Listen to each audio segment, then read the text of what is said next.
The legendary comedy Police Academy has brought laughter to millions of viewers around the world. But behind those immortal roles are heartbreaking losses. In this video, we will look back at the journeys and lives of 14 Police Academy stars who have passed away, to remember the faces that made up the legend of the time. Bubba Smith as Moses Hightower. Charles Aaron Bubba Smith was born on February 28, 1945 in Texas. At 39, he became an unforgettable character to audiences around the world as Moses Hightower, a tall, gentle officer in the police academy from Part 1 to Part 6. Besides his comedic personality, Bubba was an NFL football legend, being selected first overall in the 1967 draft and winning Super Bowl V with the Baltimore Colts. Illness had worn away his body, while the image of a steel hero became a psychological burden he could not shake off. On August 3, 2011, Bubba Smith was found dead alone at the age of 66. The cause? Acute drug poisoning and heart failure. An autopsy later confirmed he had CTE, a degenerative brain disease caused by repeated head trauma common in competitive athletes. His heart was twice its normal weight at the time of his death, a poignant symbol of the price paid for sporting glory. Marion Ramsey as Laverne Hooks. Marion Ramsey was born on May 10, 1947 in Philadelphia. At 37, she made her mark in film history as Officer Laverne Hooks, the timid but surprisingly courageous policewoman in Police Academy, from Season 1 through Season 6.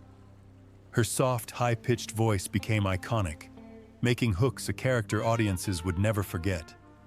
But the role ultimately became a gilded cage, trapping Ramsey in a single on-screen identity. Too boxed in, Ramsey was rarely cast in other roles.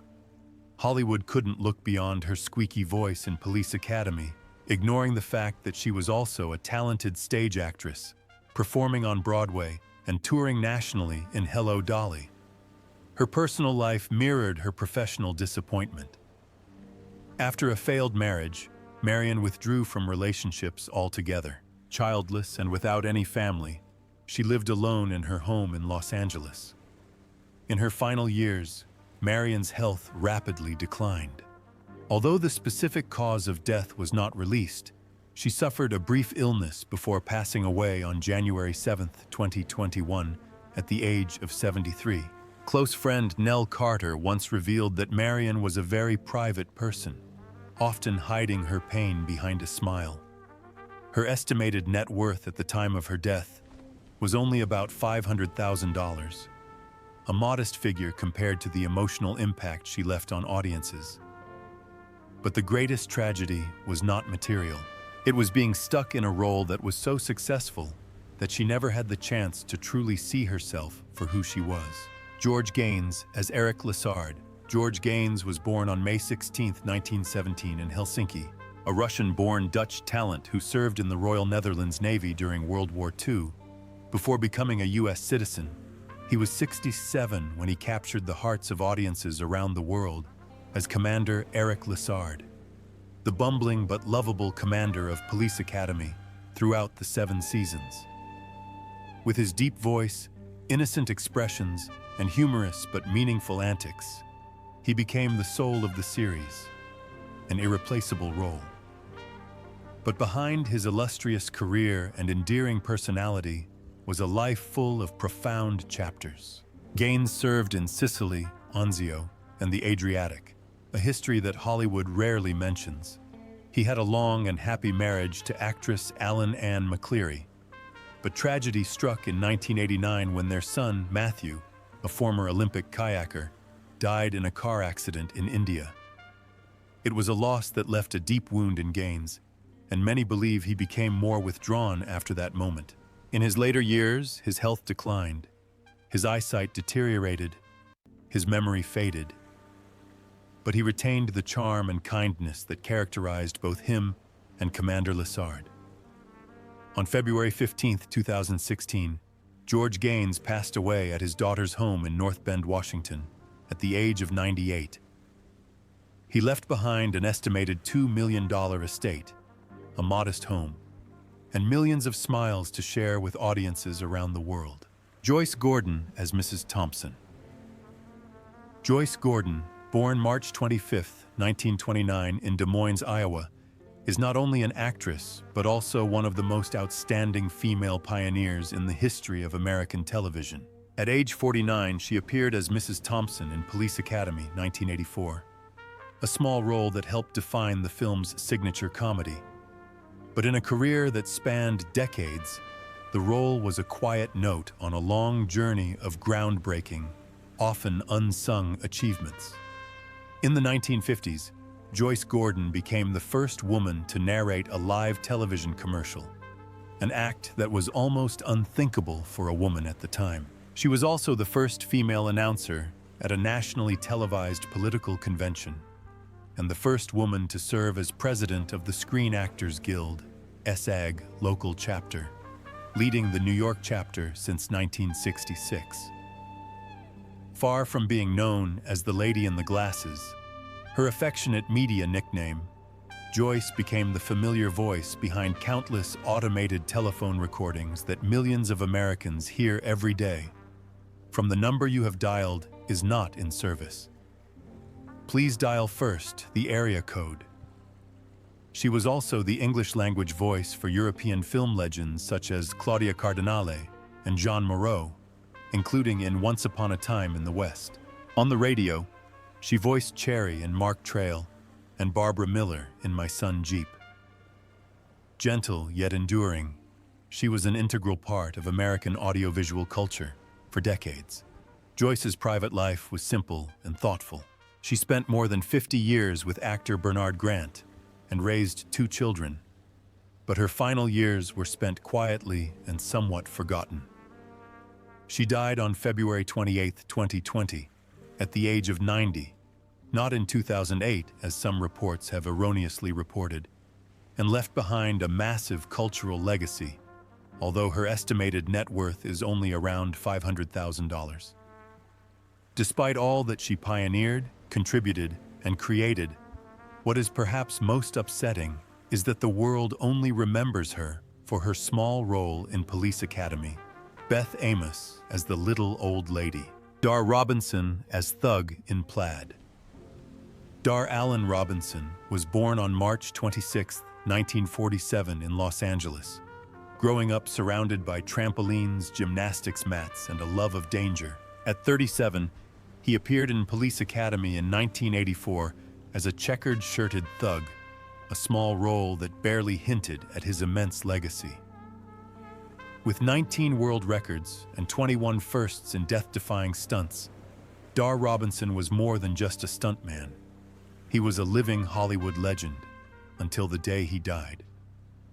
Robinson was the first person to jump 700 feet from the CN Tower, fall 220 feet from the Hyatt Regency, launch a car over the rim of the Grand Canyon, and free fall from a helicopter 311 feet, all with precision calculations. He hasn't broken a bone in 13 years, but ironically, his only fatal fall wasn't even a major stunt. On November 21, 1986, on the set of Million Dollar Mystery, Robinson was performing the film's main stunt. While performing a simple motorcycle chase for extras, which wasn't even a planned stunt, he lost control of his motorcycle and plunged off a cliff, dying instantly at the age of 39. The medical team left the scene, believing the dangerous part of the shoot was over. His fortune was estimated at $300,000. He suffered a failed marriage and left behind 2 sons, including Sean Robinson, who followed his father into the stunt business before also dying of heart failure at a young age. Close friends recall that Dar always lived with a sense of dread about death, and in some ways, he accepted it. George R. Robertson as Henry J. Hurst. George Ross Robertson was born on April 20, 1933 in Canada. At 51, he became a household name for his portrayal of Police Chief Henry J. Hurst in the Police Academy series. With a mix of grit and humor, he brought weight to the role, which ran in the first 6 films from 1984 to 1989. Hurst's grumpy exterior hid a heart of resignation, endearing him to fans for decades. After Police Academy, however, George R. Robertson took a quieter path, away from the noise of Hollywood. Despite appearing in 3 Oscar-nominated films, Airport, Norma Rae, and JFK, he remained a humble, hard-working supporting actor, more devoted to his craft than to fame. His personal life, however, told a more troubled story. 2 failed marriages kept him away from his family, especially in his later years. Relatives said he often lived alone in his Toronto home, haunted by a sense of abandonment from the industry that had once embraced him. Although his role as Hearst brought him public affection, it did not erase the emptiness that crept into his mind when the spotlight was turned off. George R. Robertson died on January 29, 2023, at the age of 89. His fortune was estimated at $1 million, mostly from real estate and film royalties. While his passing did not cause any drama or scandal, his tragedy lies in his silence, being remembered and forgotten at the same time, as the line between fame and solitude blurs in memory. Hugh Wilson, as Angry Driver, Hugh Hamilton Wilson Jr., born August 21, 1943 in Miami, Florida, was one of the most talented creators in television and film in the 1980s and 1990s.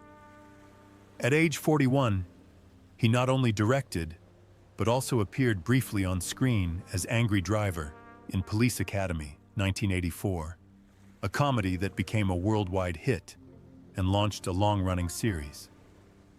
But that was only a small part of his remarkable journey. Wilson was the creator of the popular sitcom WKRP in Cincinnati, which received multiple Emmy nominations and a Humanitas Award. He also directed The First Wives Club, 1996, a landmark feminist comedy that grossed over $181 million worldwide and launched the careers of Bette Midler, Goldie Hawn, and Diane Keaton. Behind that success, however, was a complicated personal life. Although he married Charters Smith in 1979 and had 5 children, Wilson had gone through 2 previous divorces, partly due to the pressures of fame and relentless work. He once admitted that the spotlight had left him emotionally drained, that his career had overshadowed his personal life. A devout Catholic and later a visiting professor at the University of Virginia, he carried the silent burden of feeling he had missed out on so much precious family time. Wilson died on January 14, 2018, in Charlottesville, Virginia, at the age of 74, after battling lung cancer and emphysema. He left behind an estate worth about $2 million, including a modest home in Virginia that was his peaceful retreat after decades of navigating the high-pressure world of Hollywood. David Graff as Eugene Tackleberry. Paul David Graff was born on April 16, 1950, in Zanesville, Ohio. At age 34, he made movie history with his career-defining role as Sergeant Eugene Tackleberry in Police Academy. As a gun-obsessed but fiercely loyal and devoted officer, Graff's Tackleberry became an enduring icon across 7 films. His character forever brought laughter to millions around the world. But behind his explosive humor was a life of quiet pain. Despite a steady career that included guest appearances on hit shows like Star Trek, Seinfeld, The West Wing, and Home Improvement, Graff never quite escaped the shadow of Tackleberry.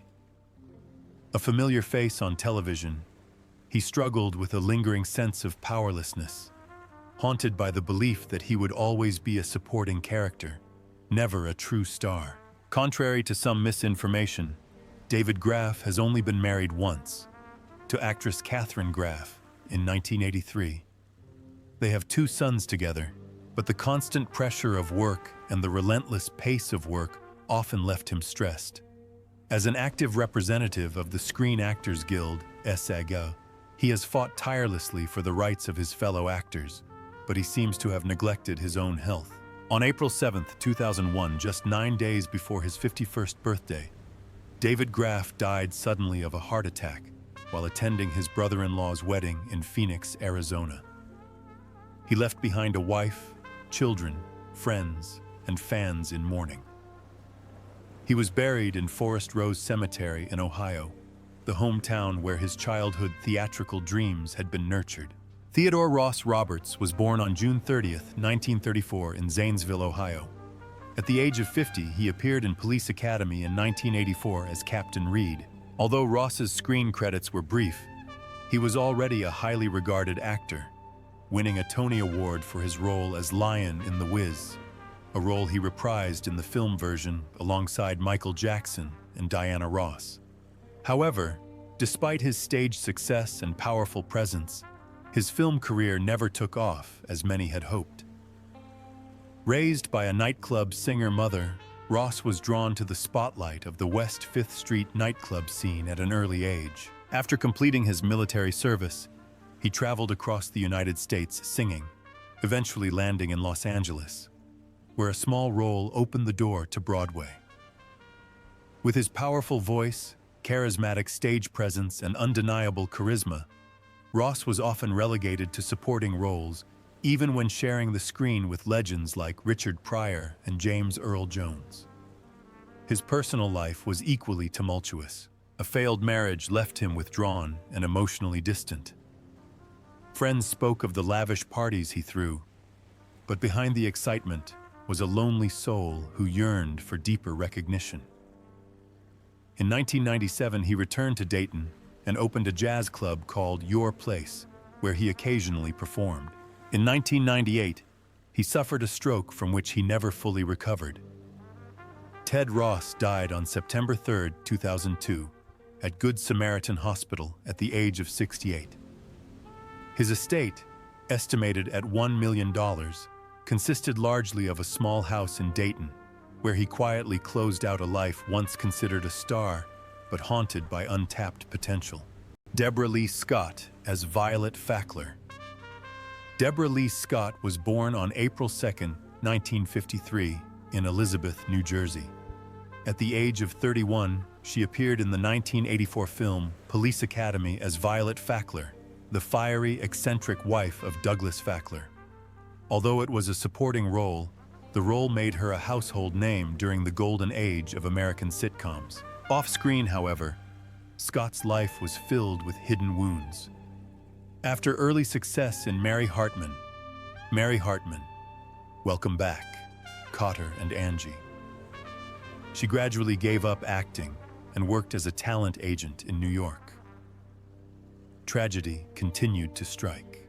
Her marriage to actor Jonathan Frakes ended, and she suffered the greatest heartbreak of her life when her fiancé, police officer John Dennis Levi, was killed in the September 11th attacks. According to her sister, Deborah Lee never recovered. She became heavily addicted to alcohol, became increasingly withdrawn, and struggled with severe depression. Just days after her 52nd birthday, Deborah Lee Scott died in her sleep at her home on Amelia Island, Florida. The official cause? Complications from cirrhosis of the liver, linked to years of alcohol abuse. Her estate was worth an estimated $300,000, a modest sum given the fame she once enjoyed. Andrew Rubin as George Martine. Andrew Harold Rubin was born on June 22, 1946, in New Bedford, Massachusetts, to an educated Jewish family. After graduating from the American Academy of Dramatic Arts, Rubin emerged as a promising face on American television, with roles in Shazam, The Jeffersons, and Hometown. But it wasn't until he was 38 that he made his mark as the charming, mischievous, womanizing George Martine in the first Police Academy film, 1984. Instead of opening the door to stardom, George Martine turned out to be the pinnacle of Rubin's career. Subsequent roles dwindled, and he was reduced to supporting roles and occasional television appearances. Fame never came as he had hoped, and Rubin gradually withdrew from the public eye, all but disappearing from Hollywood's radar. Few people knew that behind his humor and charisma was a decades-long battle with nicotine addiction, a silent killer that eventually claimed his life. On October 5, 2015, Andrew Rubin died in Los Angeles of lung cancer at the age of 69. He was married once, but kept his personal life largely private, spending his final years in solitude. At the time of his death, his estate was valued at around $1 million, including a modest home in Los Angeles, where he spent his time painting, writing, and living away from the limelight. Doug Lennox as gang leader. Douglas Joseph Lennox was born on January 21, 1938 in Canada. At the age of 46, he played the main villain in Police Academy, 1984, a gang leader with a stern, cold demeanor that left a lasting impression. In real life, Lennox is an incredibly versatile artist, actor, author, and broadcaster. He began his radio career in 1965 and quickly became one of the most familiar voices on Canadian radio before moving into film and television. He appeared in dozens of series, including The New Avengers, Cold Squad, Relic Hunter, Earth, Final Conflict, and X-Men: The Last Stand. However, despite his versatility and persistence, Lennox never landed a breakout leading role. His villainous role in Police Academy was a standout, but it was just a glimpse into a long and humble artistic journey. In addition to acting, Lennox was known for his intellect and curiosity, which he captured in his acclaimed book, Now You Know, The Big Book of Answers, where he revealed a lesser-known side of himself, one fueled by curiosity, knowledge, and a desire to understand the world. But his personal life was not as smooth. 2 failed marriages left emotional scars. According to those close to him, Lennox struggled with bouts of depression, haunted by the feeling that Hollywood had abandoned him, that his talent and dedication had been reduced to a single remembered villain. Doug Lennox died in his sleep on November 28, 2015 in Toronto, at the age of 77. The cause was complications from pneumonia. He left behind an estate worth about $400,000, including a modest home in Toronto, where he spent his final years in quiet solitude. He was a gifted storyteller, a memorable villain, but perhaps above all, a creative spirit the world turned away from too soon.